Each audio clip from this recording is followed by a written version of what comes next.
بسم اللہ الرحمن الرحیم۔ السلام علیکم۔ اللہ تعالیٰ سے امید ہے کہ آپ سب خیر و عافیت سے ہوں گے۔ اللہ تعالیٰ آپ کی زندگی کے تمام معاملات میں عافیت والا معاملہ کرے۔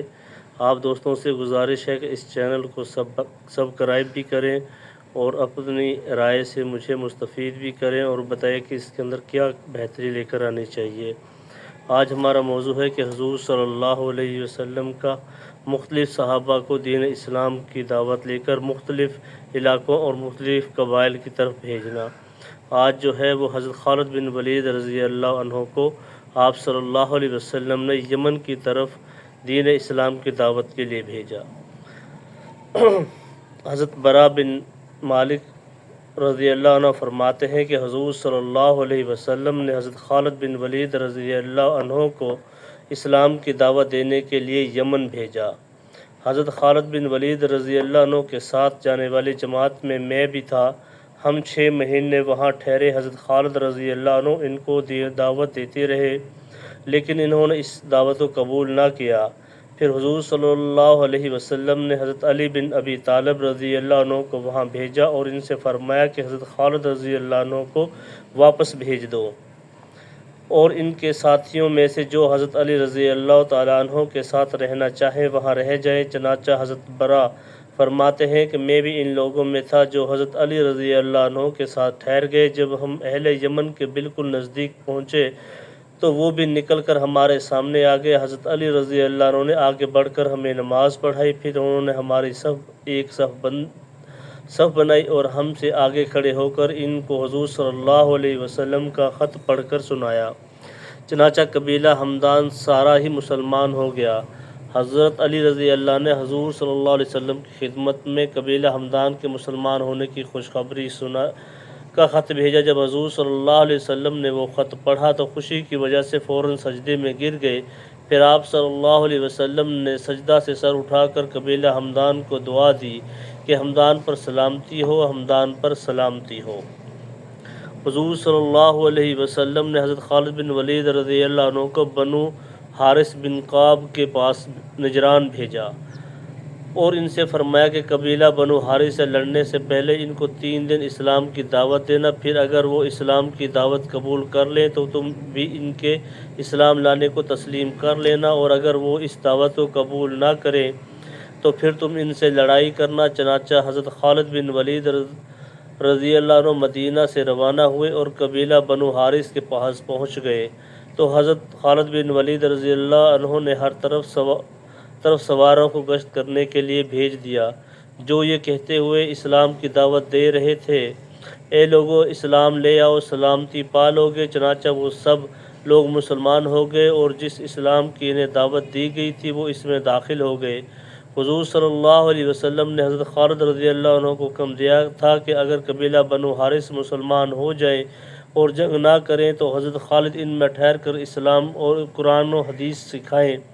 چنانچہ حضرت خالد رضی اللہ عنہ ان میں ٹھہر کر اسلام اور قرآن و حدیث سکھانے لگے۔ پھر حضرت خالد رضی اللہ عنہ نے حضور صلی اللہ علیہ وسلم کی خدمت میں خط بھیجا جس کا مضمون یہ تھا: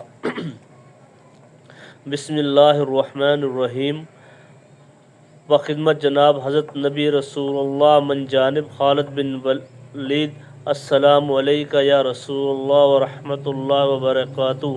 میں آپ کے سامنے اس اللہ کی تعریف کرتا ہوں جس کے سوا کوئی معبود نہیں، اما بعد، یا رسول اللہ صلی اللہ علیہ وسلم علیکہ، آپ نے بنو حارث بن قاب کی طرف مجھے بھیجا تھا اور آپ صلی اللہ علیہ وسلم نے مجھ سے فرمایا تھا کہ جب میں ان کے پاس پہنچ جاؤں تو ان کو 3 دن جنگ نہ کروں بلکہ ان کو اسلام کی دعوت دوں، اگر وہ مسلمان ہو جائیں تو ان کے اسلام کو تسلیم کر لوں اور ان کو اسلام کے احکام قرآن و حدیث سکھاؤں، اگر وہ مسلمان نہ ہوں تو ان سے جنگ کروں۔ چنانچہ جیسے اللہ کے رسول صلی اللہ علیہ وسلم کا حکم تھا میں نے ان کے پاس پہنچ کر ان کو 3 دن اسلام کی دعوت دی اور ان میں گشت کرنے کے لیے سواروں کو جماعتوں کو بھیجا جو یوں دعوت دیتے تھے: اے بنو حارث، مسلمان ہو جاؤ، سلامتی پالو گے۔ چنانچہ وہ مسلمان ہو گئے اور انہوں نے جنگ نہیں کی۔ اب میں ان میں ٹھہرا ہوا ہوں اور جن کاموں کے کرنے کا اللہ نے ان کو حکم دیا ہے ان کو ان کاموں کا حکم دے رہا ہوں۔ اور جن کاموں کے کرنے کا اللہ نے ان کو حکم دیا ہے ان کو ان کاموں کا حکم دے رہا ہوں، اور جن کاموں سے اللہ نے روکا ہے ان کو ان کاموں سے روک رہا ہوں، اور ان کو اسلام کے احکام اور حضور صلی اللہ علیہ وسلم کی سنت سکھا رہا ہوں۔ اب آئندہ کیا کرنا ہے میں اس کے بارے میں اللہ کے رسول صلی اللہ علیہ وسلم کے خط کا منتظر ہوں۔ والسلام علیکہ یا رسول اللہ ورحمۃ اللہ وبرکاتہ۔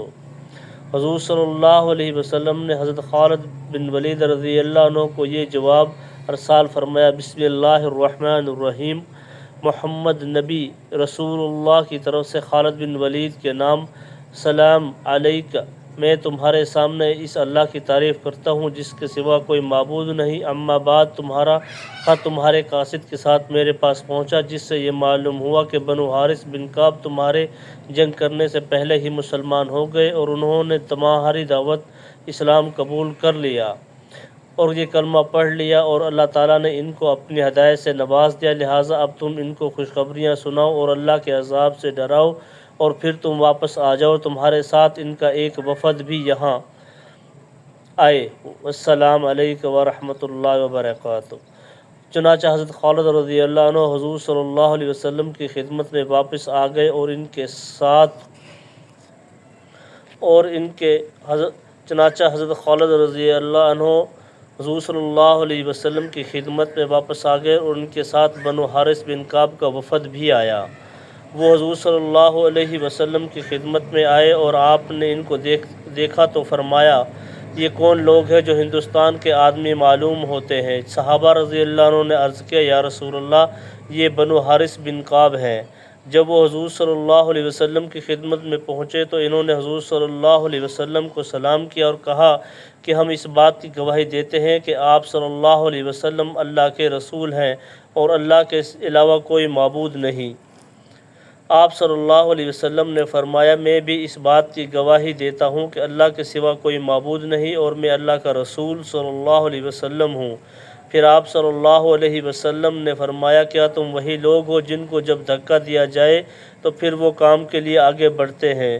سب خاموش رہے، کسی نے جواب نہ دیا۔ آپ نے دوبارہ سے بارہ پوچھا، پھر بھی کسی نے کوئی جواب نہ دیا۔ پھر آپ صلی اللہ علیہ وسلم چوتھی مرتبہ پوچھا تو حضرت یزید بن عبد المدان نے کہا: جی ہاں یا رسول اللہ، ہم ہی وہ لوگ ہیں جن کو جب دھکا دیا جاتا جائے تو پھر وہ کام کے لیے آگے بڑھتے ہیں۔ اور یہ بات انہوں نے 4 دفعہ کہی، کیونکہ آپ صلی اللہ علیہ وسلم نے 4 دفعہ پوچھا تھا۔ پھر حضور صلی اللہ علیہ وسلم نے فرمایا: اگر خالد رضی اللہ عنہ مجھے یہ نہ لکھتے کہ تم مسلمان ہو گئے ہو اور تم نے جنگ نہیں کی تو آج تمہارے سر کٹوا کر تمہارے پیروں تلے ڈلوا دیتا۔ حضرت یزید بن عبد المدان نے عرض کیا: حضرت، اپنے مسلمان ہونے کے بارے میں ہم نے آپ کی تعریف کی ہے اور نہ حضرت خالد رضی اللہ عنہ کی۔ حضور صلی اللہ علیہ وسلم نے فرمایا: پھر تم نے کس کی تعریف کی ہے؟ تو ان سب نے عرض کیا: یا رسول اللہ، ہم نے اس اللہ کی تعریف کی ہے جس نے آپ صلی اللہ علیہ وسلم کے ذریعہ ہمیں ہدایت سے نوازا۔ آپ نے فرمایا: تم ٹھیک کہتے ہو۔ پھر آپ صلی اللہ علیہ وسلم نے فرمایا: زمانہ جاہلیت میں تم اپنے مقابل دشمن پر کس وجہ سے غالب آتے تھے؟ انہوں نے کہا: ہم تو کسی پر غالب نہیں آتے تھے۔ آپ صلی اللہ علیہ وسلم نے فرمایا: کیوں نہیں؟ تم لوگ تو اپنے مقابل دشمن پر غالب آ جایا کرتے تھے۔ انہوں نے عرض کیا: یا رسول اللہ، ہم اپنے مقابل دشمن پر اس بات کی وجہ سے غالب آتے تھے کہ ہم متحد رہتے تھے اور ایک دوسرے سے جدا نہیں ہوتے تھے اور کسی پر ظلم کرنے میں پہل نہیں کرتے تھے۔ آپ صلی اللہ علیہ وسلم نے فرمایا: ٹھیک کہتے ہو۔ پھر آپ صلی اللہ علیہ وسلم نے حضرت قیس بن حسین کو ان کا امیر مقرر فرما دیا۔ اللہ تعالیٰ سے دعا ہے کہ جو کچھ پڑھا ہے اللہ تعالیٰ ہم سب کو اس پر عمل کرنے کی توفیق عطا فرمائے۔